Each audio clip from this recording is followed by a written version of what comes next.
તો ખાસ કરીને આજના દિવસે બજારમાં એક ઘટાડા તરફી કારોબાર જોવા મળ્યો છે, પરંતુ આજના બજારના કારોબાર જોઈએ પહેલાં સાપ્તાહિક ક્લોઝિંગ પર નજર કરી લો તો જો આ સપ્તાહે તમને ખાસ કરીને નિફ્ટી અને સેન્સેક્સમાં એક દબાણ આવતું જોવા મળ્યું છે। સેન્સેક્સ લગભગ 1%, નિફ્ટી 0.5%, નિફ્ટી બેંક લગભગ 5% જેટલું ઘટીને બંધ થતું જોવા મળ્યું છે, પરંતુ મિડ કેપ અને સ્મોલ કેપ માટે આ સપ્તાહ સારું રહ્યું છે। લગભગ 1.5% જેટલું મિડ કેપ અને સ્મોલ કેપ લગભગ 1.25% જેટલું વધીને બંધ થયું છે, પરંતુ આજનું ક્લોઝિંગ મહત્વનું એટલા માટે છે કારણ કે જે છેલ્લા ઘણા સમયથી આપણે ચર્ચા કરી રહ્યા હતા 22,800નું લેવલ કે જે એક દિવાલ બનીને ઊભું હતું, આજે દિવાલ થોડીક બ્રિજ થતી દેખાય છે।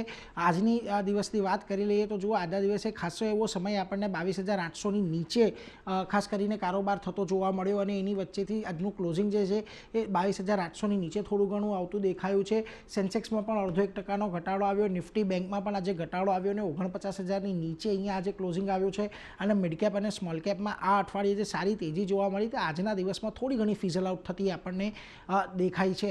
આજે જે સેક્ટર્સ ખાસ કરીને દબાણમાં રહ્યા એમાં ઓટો સેક્ટરમાં ખાસી એવી વેચવાલી આવી, જે પ્રકારે નવી ઈવી પોલિસી આવવાની વાત ચાલી રહી છે એને પગલે અહીંયાથી ઓટો સેક્ટર લગભગ 2.5% જેટલું ઘટ્યું। આ ઉપરાંત તમને ફાર્મા, પીએસયુ બેંક, રિયલ્ટી જેવી જગ્યાએ આજે ઘટાડો આવતો જોવા મળ્યો। આજના દિવસે એકમાત્ર મેટલ સેક્ટર એવું હતું કે જેની અંદર લીલા નિશાનમાં કારોબાર જોવા મળ્યો છે, બાકી તમામ સેક્ટોરલ ઇન્ડાઇસીસ આજે ઘટીને બંધ થયા છે।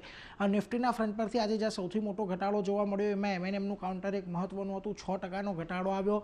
હવે ટેસ્લાની એન્ટ્રી થઈ રહી છે, નવી પોલિસી કદાચ એના માટે આવે એની સીધી ટક્કર એમએનએમને મળી શકે એટલા માટે આજે ઘટાડો આવતો દેખાયો।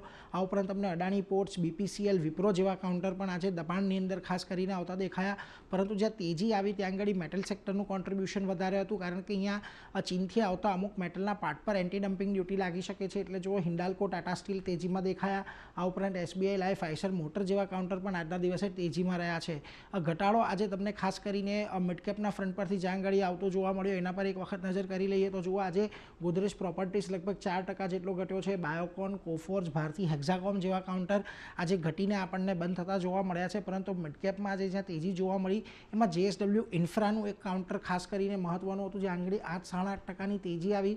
આ ઉપરાંત પીબી ફિનટેક, સેલ અને ટોરેન્ટ પાવર જેવા કાઉન્ટર રહ્યા કે જ્યાં આગળ આજે તેજી સાથેનો કારોબાર જોવા મળ્યો। હવે ખાસ કરીને આ અઠવાડિયાનું જે ક્લોઝિંગ આવ્યું છે વીકલી ચાર્ટ પર 22,800ના લેવલ આજે બ્રેક થતા જોવા મળ્યા છે, પરંતુ 22,750, 22,800 આ એક સપોર્ટનું ઝોન છેલ્લા ઘણા સમયથી કામ કરી રહ્યો છે, એટલે નિફ્ટી અત્યારે એક્ઝેક્ટલી સપોર્ટ પર છે, પરંતુ નિષ્ણાંતોનું ખાસ કરીને માનવું છે કે જો અહીંયાથી આપણને સપોર્ટ મળે તો કદાચ એક રેલી વધતી જોવા મળી શકે છે। જો કે 22,700ના નીચે નિફ્ટી જાય છે તો પછી કદાચ આપણને અહીંયાથી વેચવાલી વધતી જોવા મળી શકે।